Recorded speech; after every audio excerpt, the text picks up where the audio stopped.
Hello students, how are you all? Very fine? Okay, very good students. Always keep healthy, wealthy and fine in your home. Okay student? Now student, today we see our Hindi subject and today we are going to see in this subject lesson number 8 सदा खुश रहो। इस हिंदी विषय में आज हमारा 8 number का पाठ चल रहा है और जिसका नाम क्या है, सदा खुश रहो। देखो कभी क्या होता है, हमारे घर पे मेहमान आते हैं और हमारी मम्मी उनके पैर छूती है। हमारे दादी हो, हमारे दादाजी हो या बड़े हो, तो वो मम्मी को जल्दी से बोल पाते हैं सदा खुश रहो।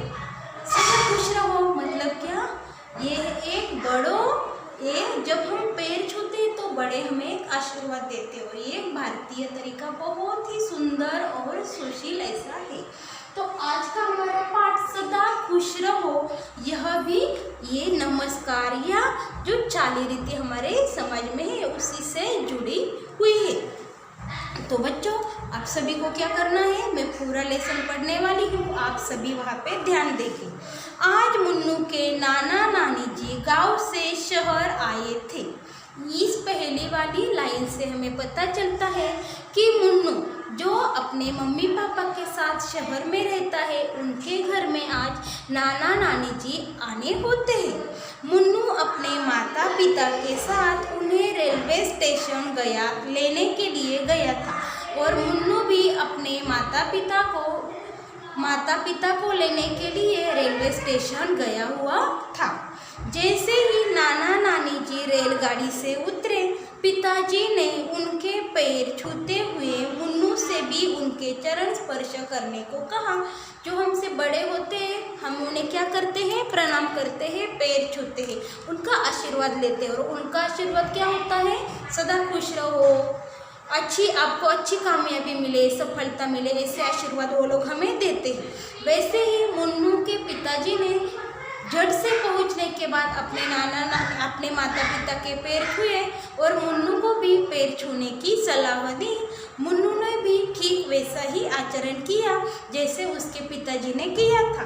मुन्नू की माता जी ने पैर छूते हुए मुन्नू को समझाया और जब मुन्नू की माता जी भी पैर छूने लगी तब उन्होंने मुन्नू को समझाया, बेटा बड़ों को आदर देने का यह भारतीय तरीका बहुत अनोखा और सुंदर है।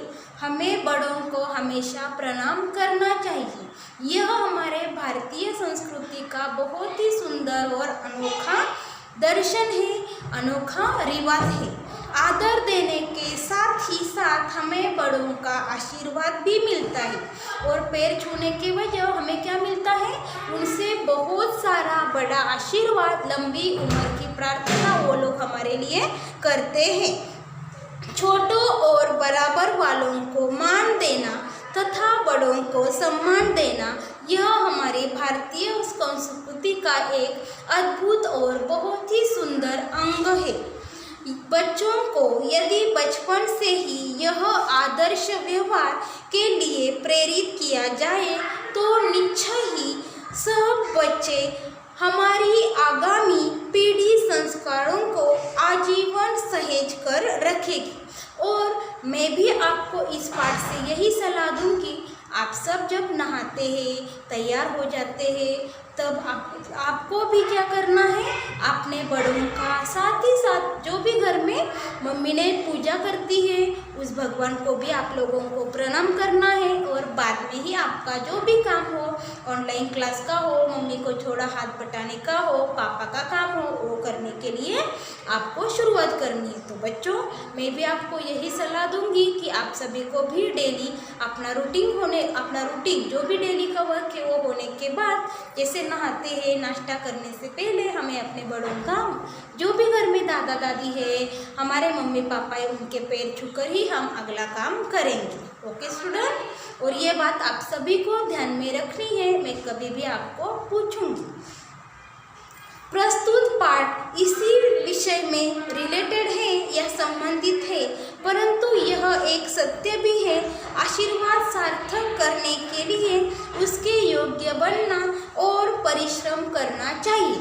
बड़े हमें आशीर्वाद देते हैं, सदा खुश रहो, सदा कामयाबी मिले, लेकिन इसके लिए हमें उसके योग्य होना चाहिए, उसके लायक बनना यह भी बराबर है।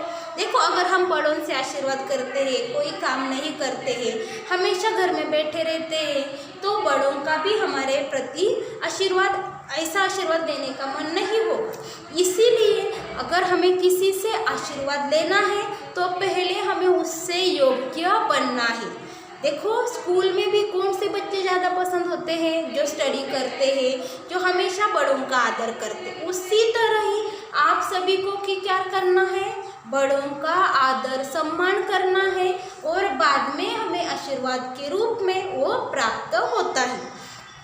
इस कहानी से हमें यह सीख मिलती है कि कई बार हम स्वयं क्या करते हैं, वैसा आचरण नहीं करते हैं और बाद में बोलते हैं कि मुझे आशीर्वाद नहीं दिया।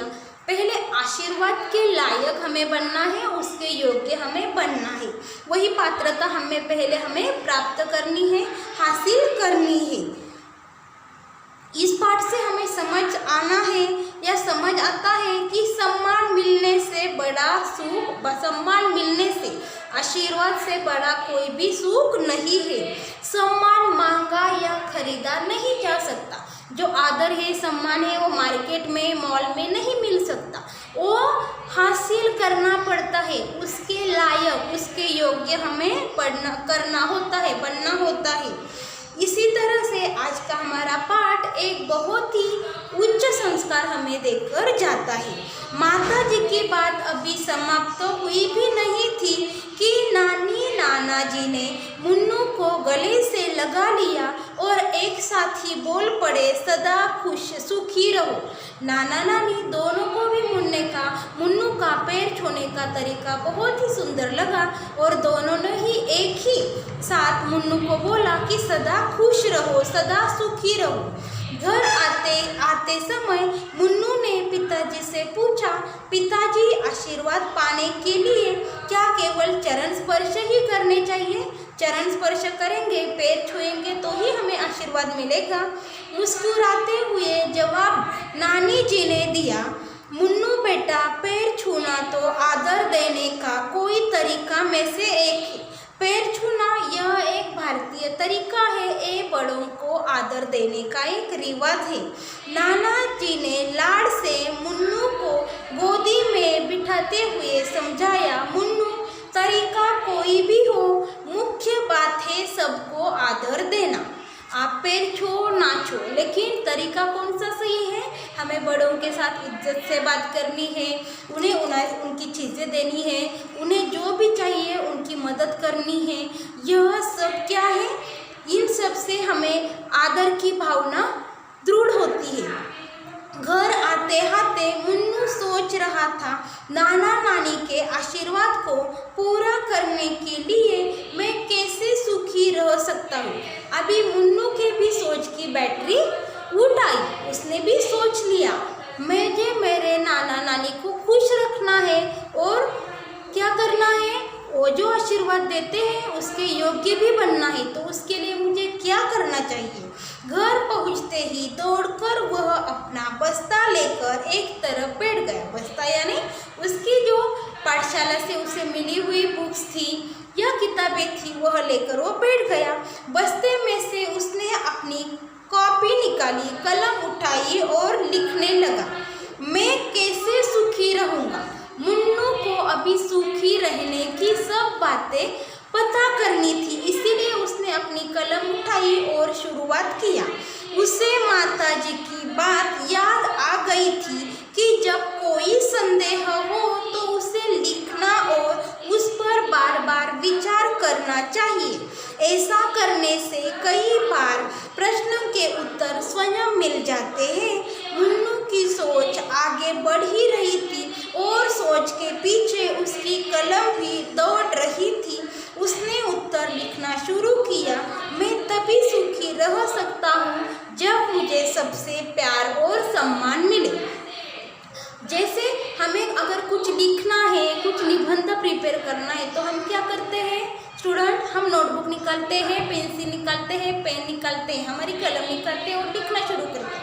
जब हमारा विचार चक्र शुरू होता है तब हमें बहुत सारे कल्पनाएं आती आती है और उन कल्पना के सहायों से हम क्या करते हैं, लिख पाते हैं। हमें बहुत सारा लेखन आ सकता है, हम लेखन की कला भी सीख पाते हैं। इसी तरह मुन्नू को भी अभी उसके दिमाग में एक ट्यूब लगी, उसके दिमाग को भी एक सोच आई कि मैं कैसे सुखी रह सकता हूँ और मैं आशीर्वाद के योग्य कैसे बन सकता हूँ। मुन्नू की सोच रुक गई। अब सबका प्यार और सम्मान कैसे पाया जा सकता है, मांग कर मुझे सम्मान दो, मुझे आशीर्वाद दो, ऐसा अभी कभी भी हम किसी से नहीं बोल सकते। वो बड़ों के मुंह से अपने आप आता है, लेकिन हमें सिर्फ उसके योग्य बनना चाहिए। मांग कर नहीं, छीन कर नहीं, लड़कर नहीं, झगड़कर भी नहीं, बिल्कुल नहीं।